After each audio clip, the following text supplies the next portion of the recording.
Hello there, good evening. Thank you so much for joining us on Asonye Live today. Recently, it was announced that the president would launch the student loan scheme on the 21st of February. This is after a lot of people have been showing criticism towards the student loan. How convinced are you that the I's have been dotted and the T's checked? Well, that's what we'll be discussing on today's edition of the program. We would also talk about students' welfare and how the government can ensure that beyond these student loans, we also look at students' welfare, especially as we keep recording several security issues, recording students who would have to join social vices just to survive. How can the government look into that?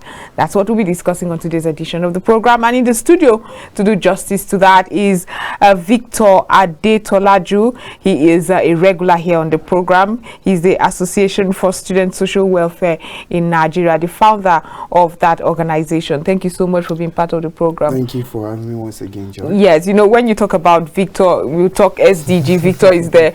You talk tourism, Victor is there. There's almost anything you talk about when it comes to Nigeria and the developments that you will not see Victor there. In the studio also, we have Aderibigbe,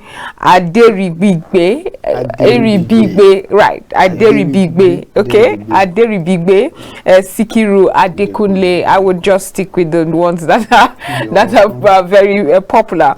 As Adekunle is a therapist by profession, but he's the former NANS, that's the National Association of Nigerian Students Joint Campus Committee member.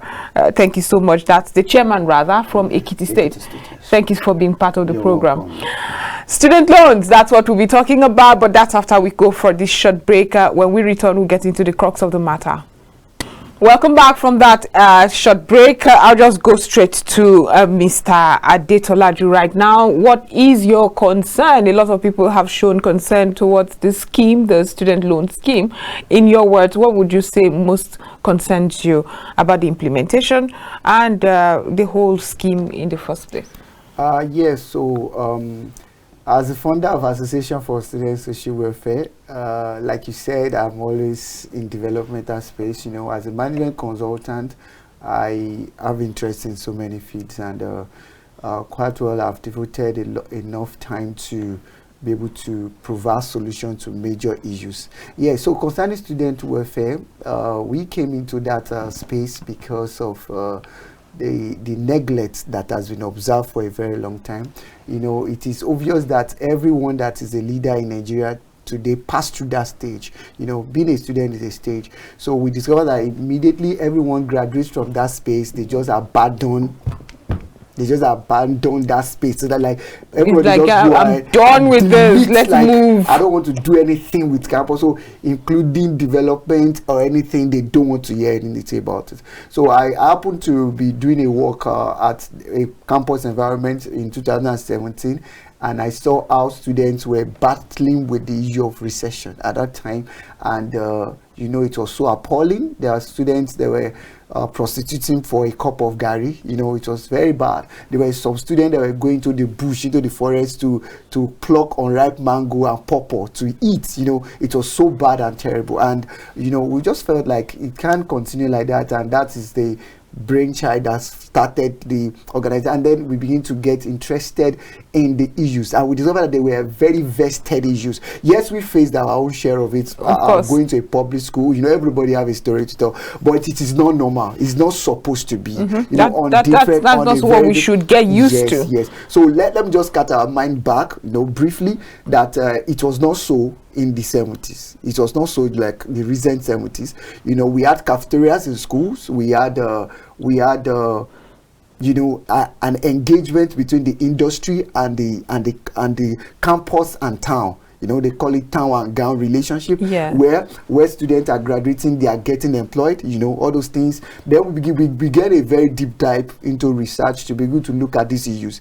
You know, one, for that campus where we started, at the ME Federal University of Education, Ondo, where we started, the cafeteria that used to exist, where people used to take a meal for 1 naira, you know, and sometimes free, you know, is now an hostel.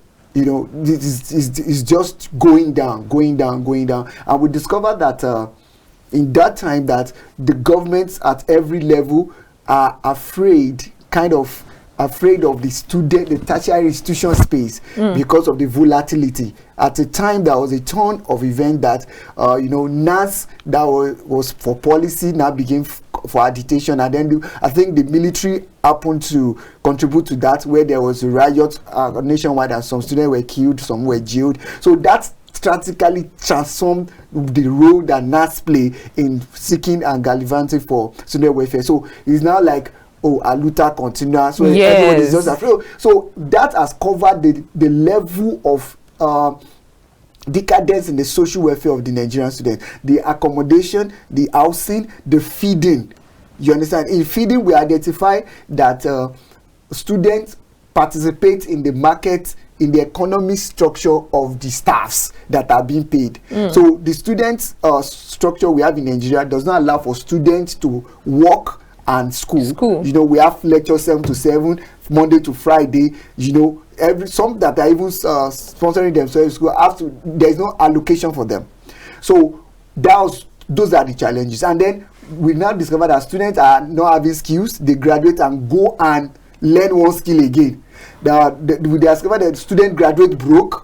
They are totally out, depleted, because they had to spend out of pocket for school. Understand? So all the uncles that are sending you money, immediately you do your final exam like this, that's all. So even buy recharge card is gone, you know. And I'm glad in the studio that we have a representative. So if these things are true, exactly. It. So just to round off on our research space, so we now begin to look at how can we provide solution. So for the food, we looked at it. We got food at farm gate prices to sell to students at reduced prices. As for skill acquisition, we formed trade groups. In fact, that school presently has entrepreneurship as a curriculum that is compulsory for every student. 70% practical. During COVID-19, students there, with what we developed for them, the vices went from 90 to nearly 0 because students were engaged, or the school gave us a day for entrepreneurship. Now, that the life of the students started changing, and therefore funding, we begin to encourage savings, the savings culture that are held by our parents. Even some of the students are sent to school by cooperative money. You know, we begin to teach the students these skills, and while they are on campus, learn tailoring, learn barbing, learn shoemaking. Some of their parents are doing these skills before. So go home, go and encourage your parents with the education you have to increase. So now we are in a stage where we have partners across Nigeria. We are gallivanting the private sector to come to the aid of the student. Like we are using the bottom-top approach to solve this solution. So that has been the situation before this administration came. Now, and we were feeling like this administration is going to create a deaf ear to the welfare plight of the Nigerian student. But we can say that there are signs. Right. They are very, very, very great signs. Okay. One is, the appointment of the former NAS president as the assistant to the president on student matters. That goes a long way. Now the conversation about the student loan. You understand? So we launched the executive Nigerian student. So how does that work? Where students will be able to get food at reduced prices, where they will be able to have access to digital skills that are globally relevant. They can start working while they're on campus, affordable accommodation with our partners. Then we are looking at skill acquisition and then funding. You understand? Those things we are working on the private level. Now, from the government angle, like you talked about it, so the government is trying to do, but I think that one of the lacuna that the government might face is the issue of data and enough research about these issues. Right. Why? Because it is interwoven. Somebody said the mantra we working with in the organization is that this youth, coincidentally today is the inauguration of the new NAS president. Yes. Yeah. So the assistant to the president was talking there, and he was telling us that the youth population is 120 million. And then 75 of this percentage are students. That means the students are the future of this country. Now, there's an adage that says that the youth are 60% of our population now, but they will be 100% of our future. If you look at most of all these leaders, they pass through the school. So what we're advocating for the private sector is that, one, the private sector. Before we get to the private sector, I think it's time to now bring him to the conversation, because we have really gotten you have given us a holistic idea of what's going on. But let me go back to basics as to what your concern is when it comes to these student loans. I know some of you were complaining that the human factor in it might deter people who genuinely need these loans so that they can go to school. Thank you. God bless you. I want to start from where my brother here stopped. This student loan of 18 is a very bright and greater idea, but at the same time, the federal government and the planner of this scheme still need to invest more on researches on people that will have access to this loan, because the best students and the most resourceful students, they are the ones that are dropping out of school because they are lagging behind. Those that have the resources, they have more than enough, so they have nothing to think about. Gone are those days where you see students reading pages to pages, reading outside what their teacher is teaching them, but gone are the days. It's time that we need to bring reading cultures back to our institutions, back to students. With this, they still need, like I'm saying, they still need to invest more in researches for those that are the less privileged, the poor of the poorest that need these loans. How can they get there? They should go through the student leaders to identify those that really need this loan, because some people have the money, but through peer pressure they use it for another thing. They started looking for ways to get the money. The scheme of paying back the money, the courses we are even learning in our institutions, are they problem-solving courses? The contemporary Nigerian problem-solving issue. Are they problem-solver courses? Let's inculcate Ekiti. I want other states to emulate Ekiti State. Tell us about the Ekiti template. I want to tell you about the Bamidele Olumide University of Science and Education, Science and Technology in Ikere, Ekiti. Presently, if you see their courses, they have catering as a course. They have sculpturing as a course. They have other hand works as a course that they are teaching them.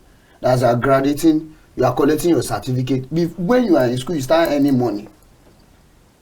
Like my co-counseling students, they started losing hope when they were in school, that they cannot.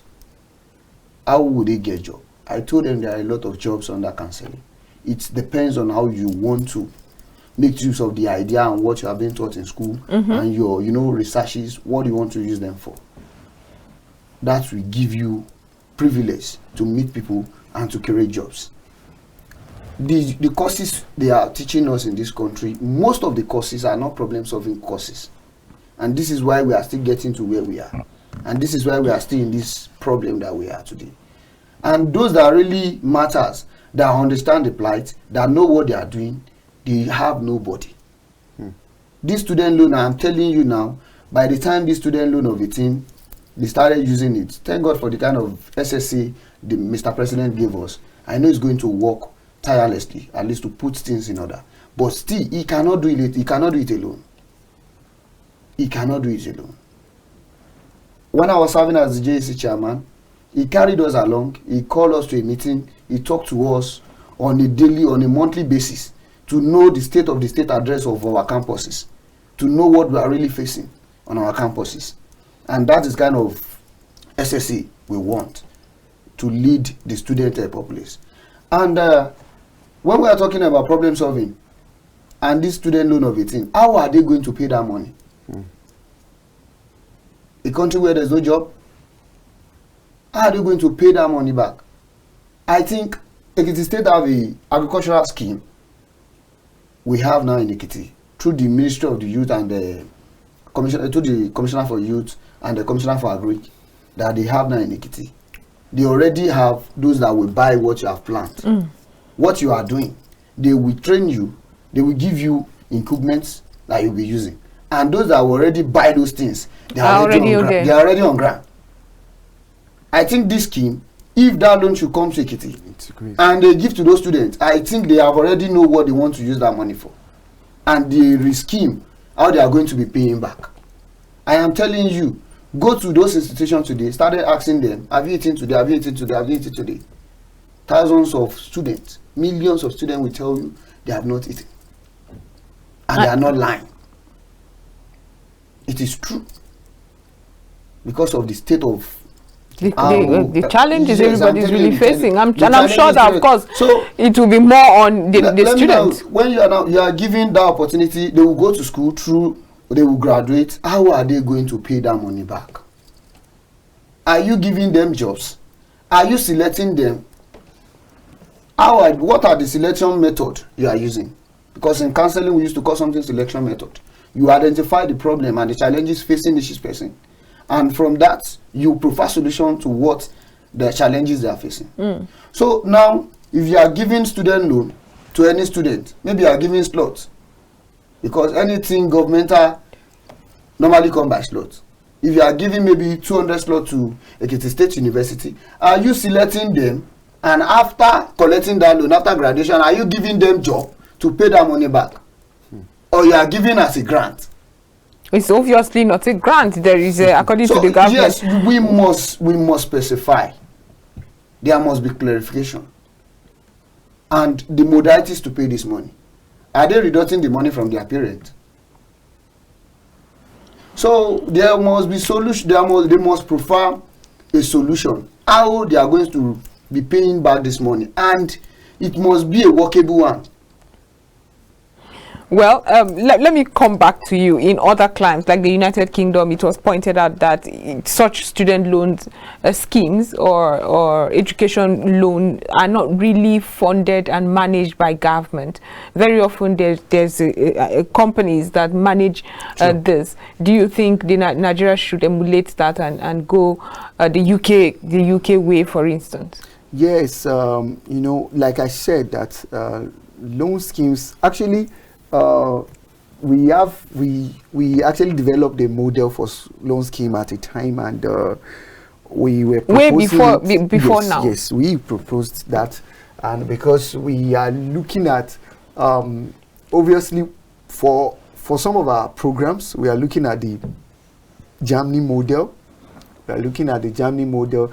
The Germany model, like you were saying, is you go to school and you do work at the same time. Study and work scheme. So that's also a lot of, so the student is collecting about $500 every month.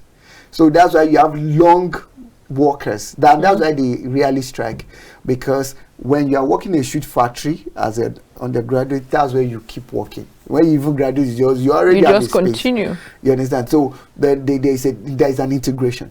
Now, when you talk about loan is very sensitive, because so when we're proposing that to that school, the school actually went behind and implemented it. I would tell you, unfortunately, that school ran into loss, because they did not understand everything. It was messed up. Students were not paying back, so there was a whole lot of gap. In fact, they are now made a statutory law in that school that there is in any condition there will be nothing like loan. If in fact it was like instrumental payment.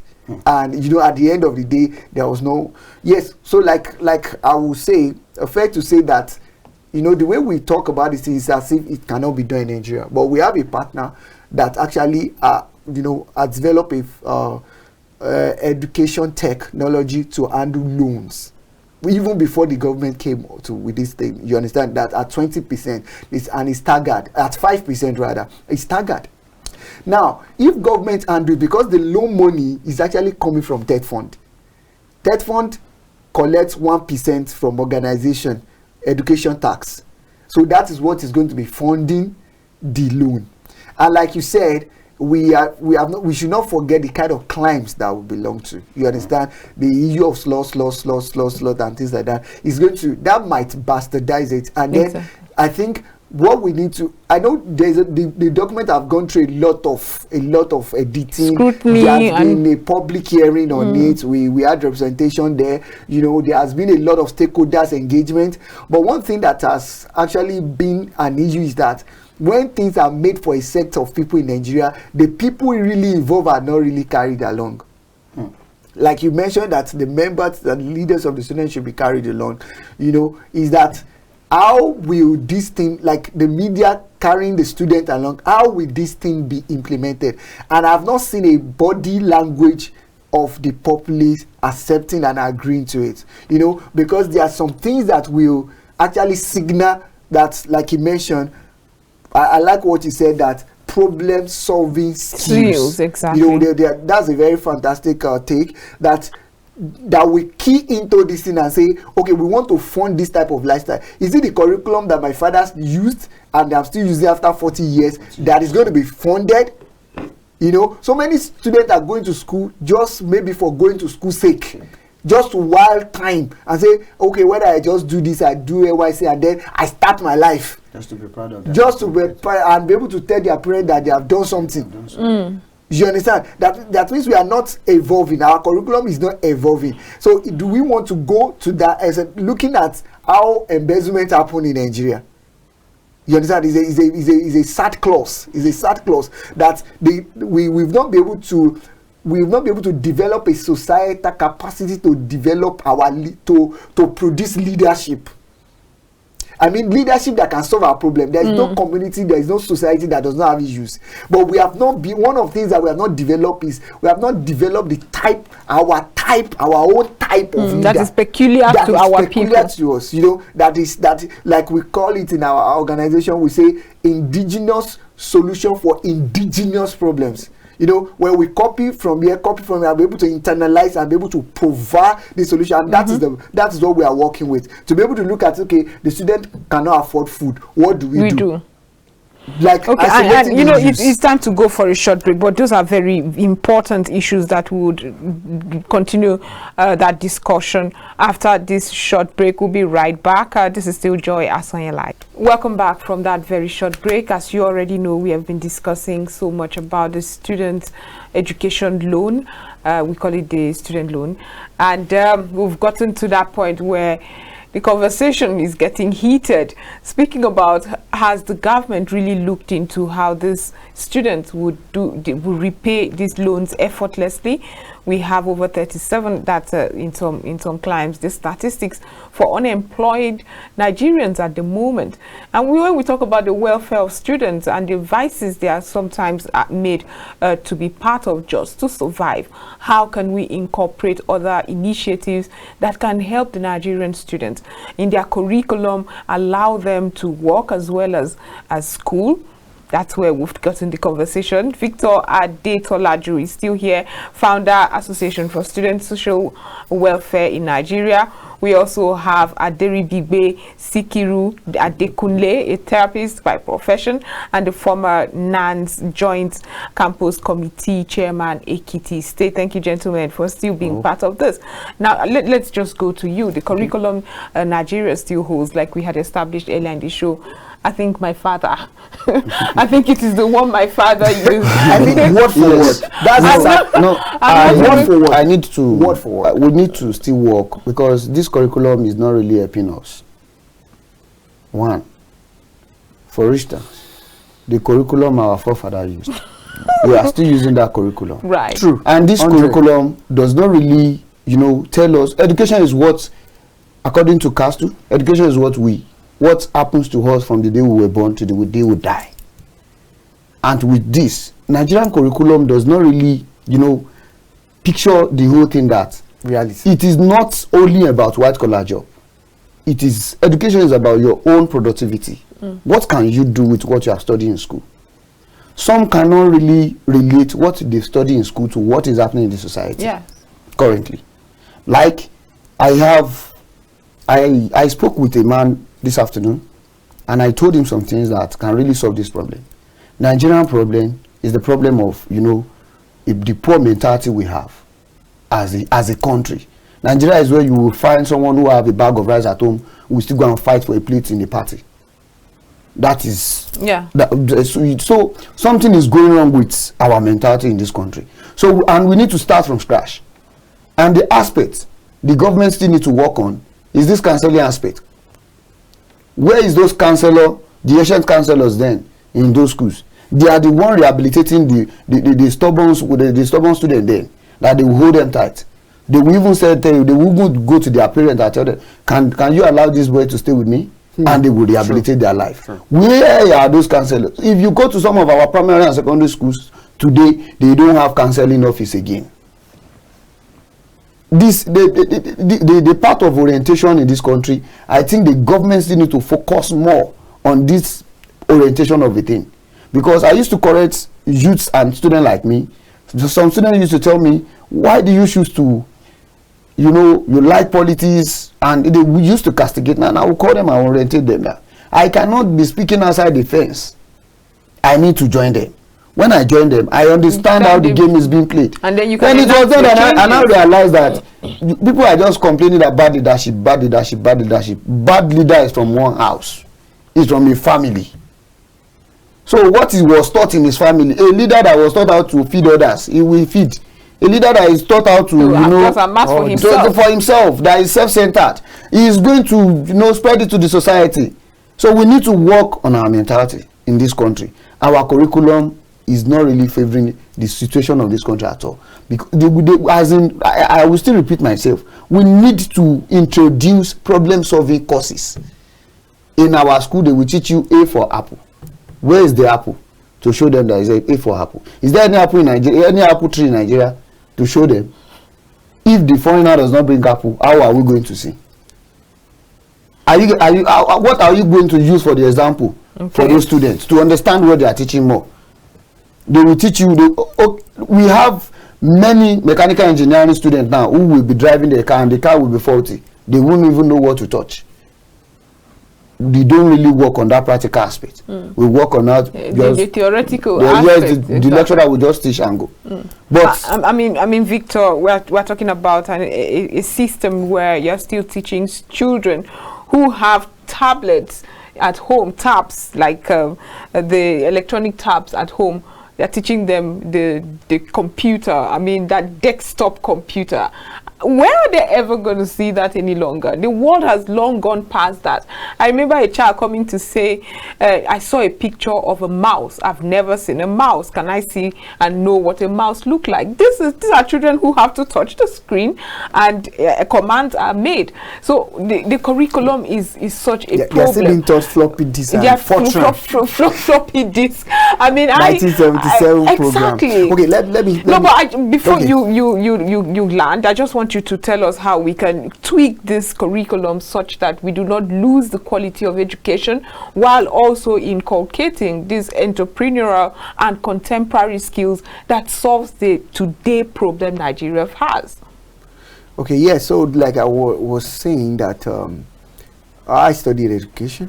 So the foundation of Nigerian curriculum that amazed me is that Nigerian curriculum was written many years ago. Guess why the focus? It was actually to make somebody go to the moon. So the trend then was everybody was going to the moon. That was when the US, launched their satellite. So China did. So Japan, so Nigeria wanted to. Guess when we launched our first satellite? That was like 40 years after. And we launched one tiny. But it's still like ambitious of us to try. So what I'm saying is that the curriculum, the foundation of education, that let me take it the formal education in Nigeria was actually to be able to communicate well with our colonial masters. I've said it on different platforms that deliberately the education that the Western allowed in Africa was just communications, and that's why we are very good at arts, sports. Nigeria is the best. So do we have a Nobel laureate in physics in Africa? No, but you have arts. So like you were talking about, the orientation and the mindset is to be able to actually communicate that. So the word that we are being trained for has long gone back to where it came from. Do you get that? So it's not like the word does not exist again, and that is why you will see the jackpot syndrome, the brain drain. You will see Africans doing better. Yes, no. Overseas. Nigeria has the highest number of diaspora. Nigeria is training the citizens for other countries, not for Nigeria. Exactly. So the curriculum has now with Sikiru here, you can hear from the users saying that curriculum is actually meant to develop the country and the continent. So what we're saying is that in our organization, from a private sector angle, what we are looking at is being able to solve some, immediate issues like the skill acquisition now. Let students be able to, at least from their own end, because we have discovered that the advocacy has been government should do. The role of government, I'm going to say it now, but we are looking at the student themselves that has the life to live. You have 4 years to be passed through the system, and we discovered that if you don't inculcate this orientation that you're talking about in primary, in secondary, the last time you can do it is 100 level to 200. When they get to 300, already kicked. We have Said in NYC. No, everybody sleeps during Said. It's a known fact. Do you know there is a book that was written by NYC? They spent a lot of money on how businesses in Nigeria were made. And I was in an NYC registration camp that they were giving. Guess what happened to the book? They left it on the seat. As they were leaving, 70% of the corps members left the book on the seat because they believe it's not useful. So at that point, we already lost them almost. You understand? My other organization, my consulting firm, deals with recruitment, and come and see CVs. There are students that job seekers that will snap CV, hard copy. They don't know how to use email. They will type their CV in the mail like that. So you go and print it. So plethora of issues. This is hydrated, and it's so sad that the students don't know that they are heading for doom. Right? Wow. So from the government angle, we need to have a national reorientation. It's not orientation, because when you say orientation, that is let them know what is on ground. Then on the policy level, we need to have another goal. I used to ask this question at every point, that what is the Nigerian dream? So what do you want Nigerian students to become? That is the question to the government, and by the grace of God, we are going to be engaging with the SSA very soon and some other government stakeholders as we are gallivanting the private sector to fund. The reason why we are gallivanting the private sector is that, you see, the education sector in the US contributes 2% to their GDP at the last time that we checked. Why? Because the private sector have so much interest. So at different levels, we are talking about the alumni coming to a fund and to invest, build structures, give them laboratory equipment. Then at the other side, MIT, Kodak, the Kodak company that created the camera, they used to unpick the best of the engineers from MIT. So they even send them their professionals to go and teach them, this is how we run this work. Right. So before you graduate, you already know I'm working at MIT. Do you understand? So there must be an handshake. I was on Twitter recently, and one guy that is maybe the youngest professor, is a vice chancellor to a digital professor. He used to lecture in EXU at some point. He wrote a letter to a school that I want to teach pro bono, but you have to just provide a screen. I'm in the US, I want to teach for free. Right. The school said they don't have a screen. They have a structure for it. They are not interested.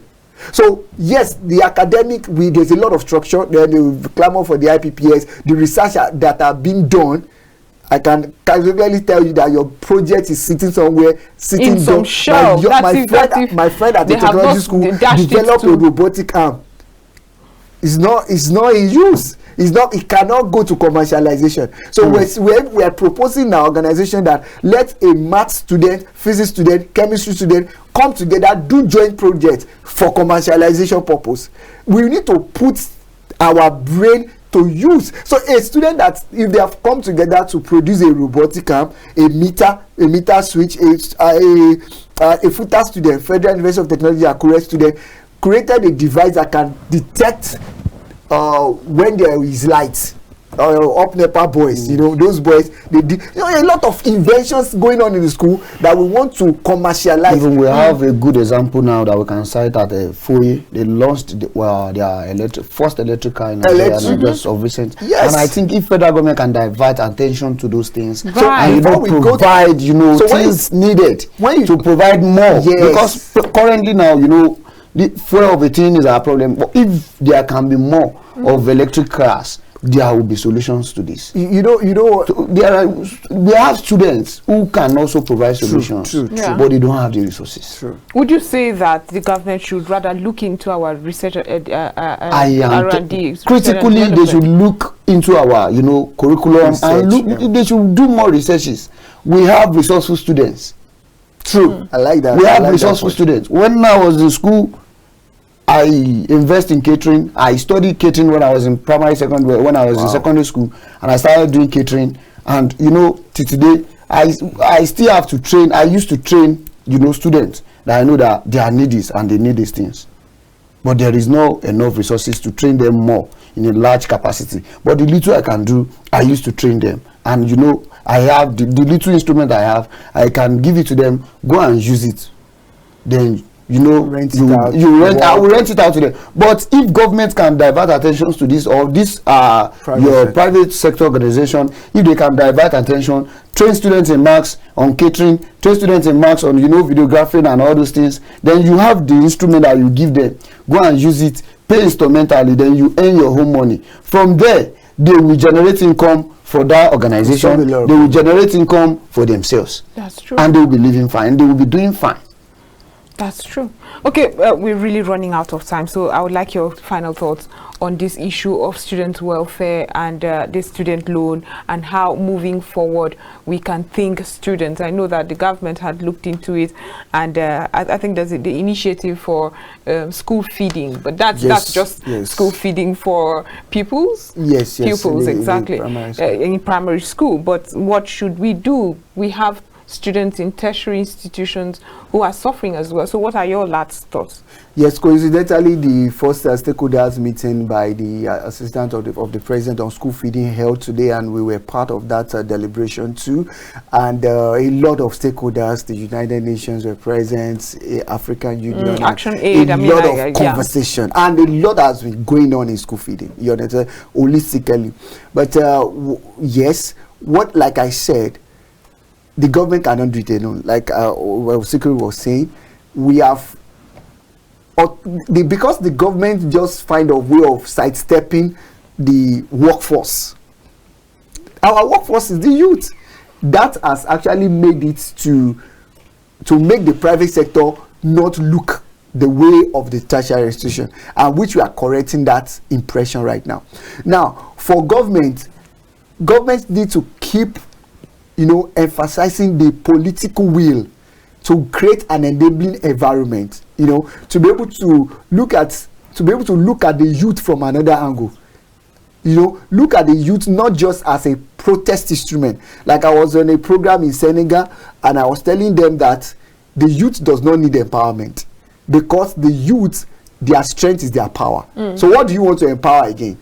So we are supposed to be giving we are supposed to have opportunity to display, because we are the ones that, the people that gain intervention for Africa, the continent, they're all you 28, 30, you know, the Mandelas of this world. They were all young. So now, but the youth has been reduced to a project, you know, and that need to be given an empowerment.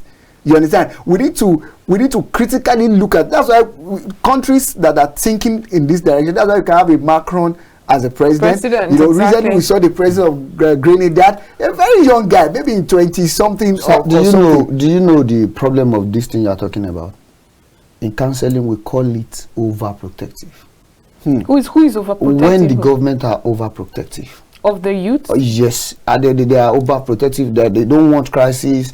They don't want them to talk. They don't want them to do this. They are managing them. Forget about small money. Many youths are eager to meet a notable person in their society. Right. Meeting them only as captivates the mind of many. Speaking to them. You know, talking to them, I don't want you to do this. Let's find a way of resolving this. they will agree to that, hoping that they are telling them their needs will be met. Gone are the days. I am just saying this because I have some people who have the experience. But in my state, if my governor tell me we are going to do this, he will do it. If throughout my administration, I never protested. Why? If I tell my governor, sir, these are the solutions we are facing in our student community, and I will put it into written, and I will do the follow-up. I am telling you, all my needs, all the letter that I wrote, my agitation and demands, I often met. Yes, I told my governor we need a youth, a resourceful who understand the plight of the student as the SSA, and he gave us a vibrant female SSA, former NIPSAM president, Madam Adetolaju.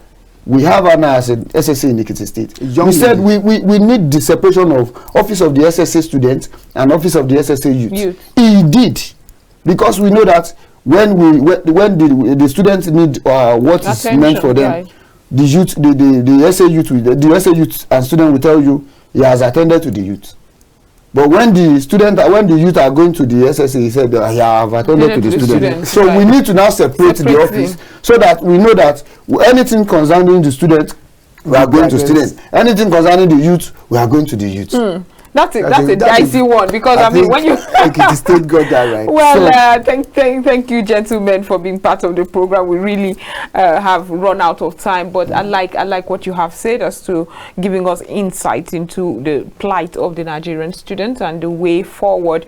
And I hope that the Association for Students Social Welfare in Nigeria would keep engaging stakeholders and government too to ensure we better the lives of students. Thank you for the work that you do. Well, we had Victor Adetolaju. He is the founder, Association for Students Social Welfare in Nigeria. Thank you again. We also have Aderibigbe. I hope I got it this time. Aderibigbe is Sikiru Adekunle is the former NANS Joint Campus Committee, Ekiti, Chairman Ekiti State. Thank you again for being part of the program. And my name is Joy Asonye, and this is it for today's edition of the program. We'll be back tomorrow with so much more. Do have a restful evening.